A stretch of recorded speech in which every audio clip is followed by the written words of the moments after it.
Good to go. Guys, we have with us our coach, Mr. Gautam Gambhir. As usual, we'll take one question at a time. Yes, sir.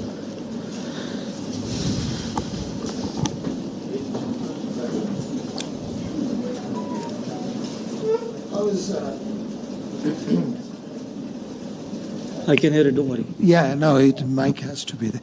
How is it to see that match-winning innings, especially on a day that was most needed?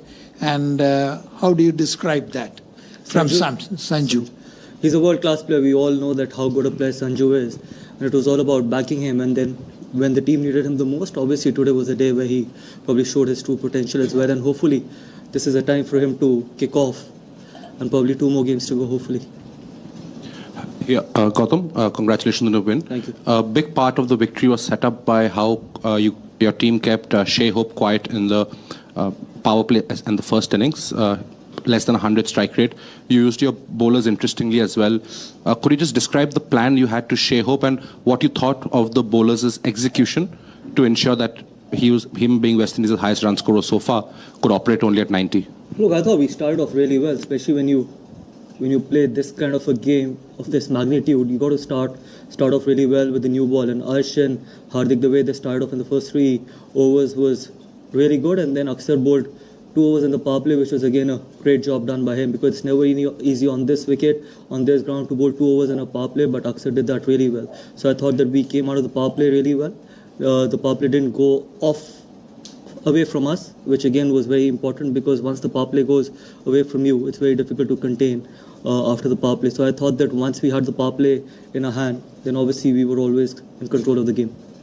Gautam, congratulations Thanks, on the win. Congratulations for reaching the semi-final. But would you say Sanju really showed West Indies how to do the Gangnam style with his footwork today? Talk to us a little bit about the footwork and the way he accelerated the innings. You know, sometimes he batted with a strike rate of over 200, then he brought it down.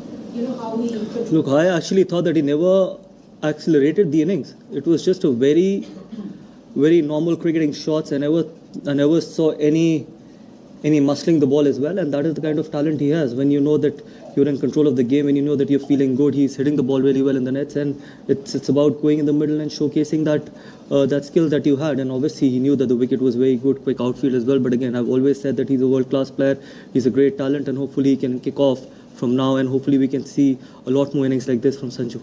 And footwork? Look, again, the most important thing is that when you're batting well in the nets, obviously you start moving really well. And the last inning was important against Zimbabwe.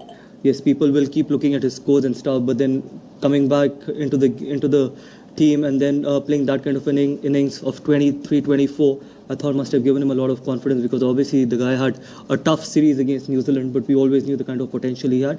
And most importantly, I thought that the way he was batting in the nets was absolutely brilliant.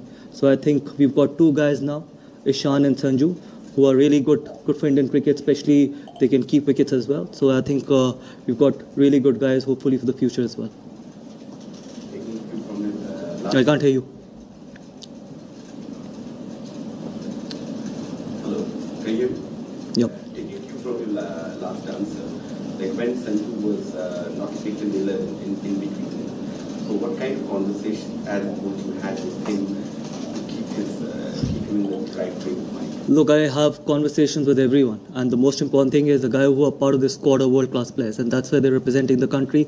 And we always knew the talent that Sanju had. 3 T20 hundreds, not many people have it. So we always knew that obviously he had a tough series against New Zealand, so sometimes it's important to give him a break as well, because you want to get the guy off that pressure situation as well. And we always knew that whenever we need him in the World Cup game, he'll come and deliver it for us. And exactly against Zimbabwe, yes, he delivered it for us. We got a start that we wanted in the first 3 overs, and today again, from where he left against Zimbabwe, he showcased his talent, and this is what we expect from Sanju to do more consistently.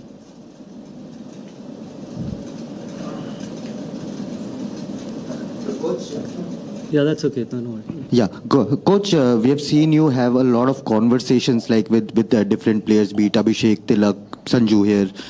When, there are a lot of talks around strike rates and how the players are not getting off the blocks like they were doing in bilaterals, what is your role, to tell them not to overcomplicate things, and what are your messages that you give to the players? One thing is very clear, that bilaterals are very different to World Cups. The pressure is different. the competition is different. Obviously, the stakes are much higher as well. Bilaterals, you've got the time to make a comeback, but in World Cups, you don't have a time to make a comeback. And more importantly, yes, people can talk about it that they expect us to play the same brand of cricket what we've played in the bilaterals as well. But you can imagine the pressure the boys go through, especially most of the games are must-win games as well, and sometimes wickets can be tricky as well. During the bilaterals, there were a lot of dew in the second innings as well, but we didn't see a lot of dew during this World Cup campaign. So I felt that it was not only about the strike rates, it's about reading the game reading the game properly, and obviously reading the situation as well. And that is something that is going to be important, and the guys did that really well. Even today, you saw they're chasing 195. We never felt that we were out of the game. Never ever did we felt in 20 overs that the chase was away from us. So the guys kept in control. Yes, there were times in bilaterals where we could chase the target in 16, 17 overs, but this is World Cup, and the pressure is different, and the quality is different as well. Hi, Coach.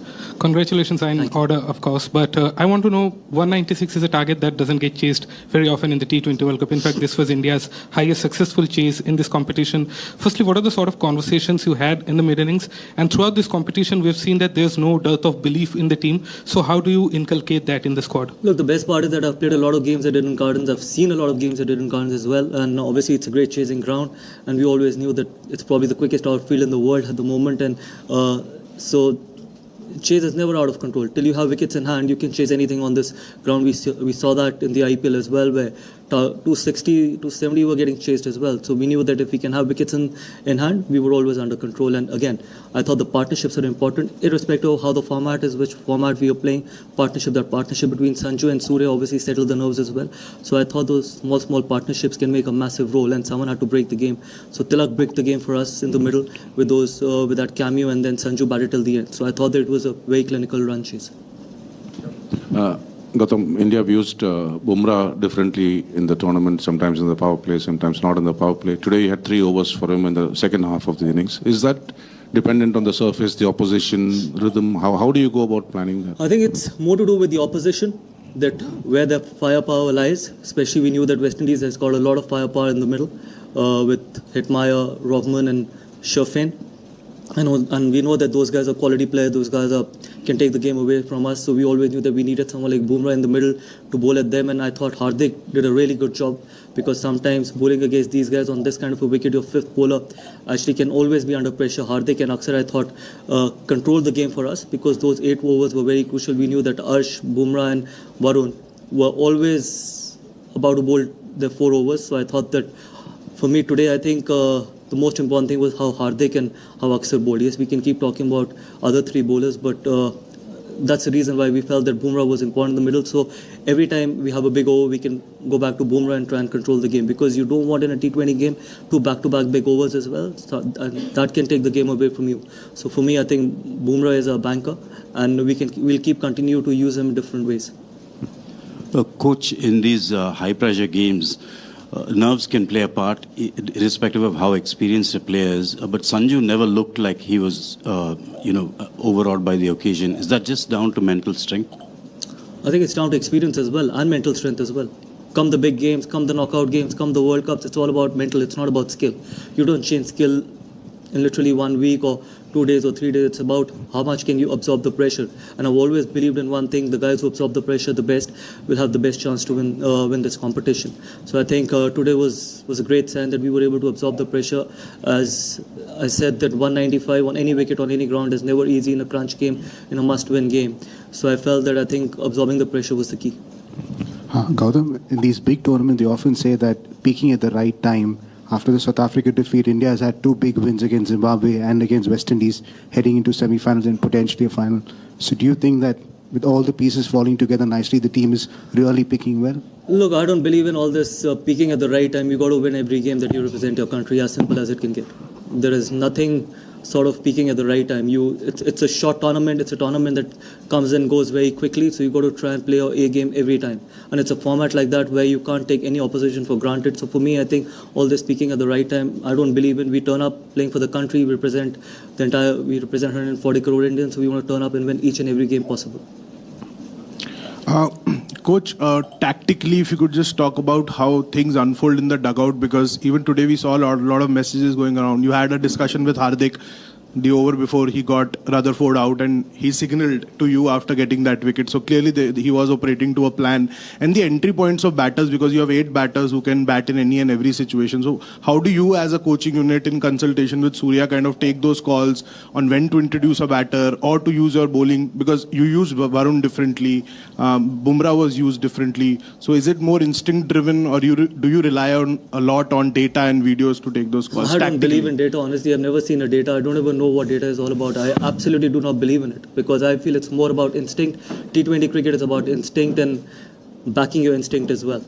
Whatever knowledge I have about the game and T20 format, I try and probably give it to the captain, try and help him out as much as I can, but ultimately it's the captain that takes the final call.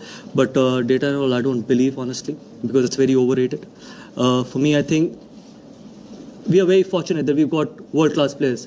We've got guys who we can use differently, because not many teams have that luxury. Imagine someone like a Jasprit or a Arshdeep or even Varun. We can use them at any phase of the game as well, come the 20 overs. And from the batting point of view, we've got power. I think that is something which is very important. When you've got power, you're never away from the chase, you're never away out of the game as well. You've got people like Tilak, who's batted really well in both the innings. He's batted out of his position. He's batted at number 3 initially, but now when we pushed him at number 5, 6, see how he's batted. So you've got that talent. You need to have that talent where you can bat out of positions, and more importantly, positions again are overrated. I feel that it's about going out there and doing the job for the team, and that is what team sport is all about, and that will continue to be our philosophy going forward. Hello, coach at the back here. Could I ask your thoughts on now going to Mumbai and facing England in the semi-final? What are the challenges there? Look, they're a world-class team. They're a quality team. They've got a lot of quality players as well, and we all know that Wankhede is a tough venue. And hopefully, I think we can turn up and see that again, another opportunity to do something special for the team, for the country as well. And hopefully, we play our best game as well. That is going to be very important, and hopefully, we can keep ticking all the boxes, which is going to be important, because we will need a special effort to beat a quality side like England. Coach, congratulations on a splendid victory. You spoke about Akshar, you spoke about Varun, but those 2 boundaries from Shivam Dube changed the course of the match. Is the recipe of your success dependent on contributions from everybody? You have created a system where everybody contributes in a little way, and that combines to create a delicious dish. Look, glad you're talking about every contribution, because for too many years we've only spoken about certain contributions. This is a team sport, and this will always remain a team sport. For me, I think Shivam's those 2 boundaries are as important as Sanju's 90, because if he wouldn't have been able to hit those 2 boundaries, probably that 95 you wouldn't have even spoken about. So it's not only about 95, yes, he played a special inning, but those small contributions actually helps you win games as well. The big contribution makes headlines. The small contribution, the contribution that can help the team win, cross that line, is going to be very important. And that's why I say that this is going to be the philosophy going forward till I'm there. Thank you. अगर आपको आज की हमारी ये video अच्छी लगी है तो वीडियो को लाइक करें, शेयर करें और चैनल को लाजमी सब्सक्राइब करें। मिलते हैं आपसे नेक्स्ट वीडियो में। अल्लाह हाफिज़।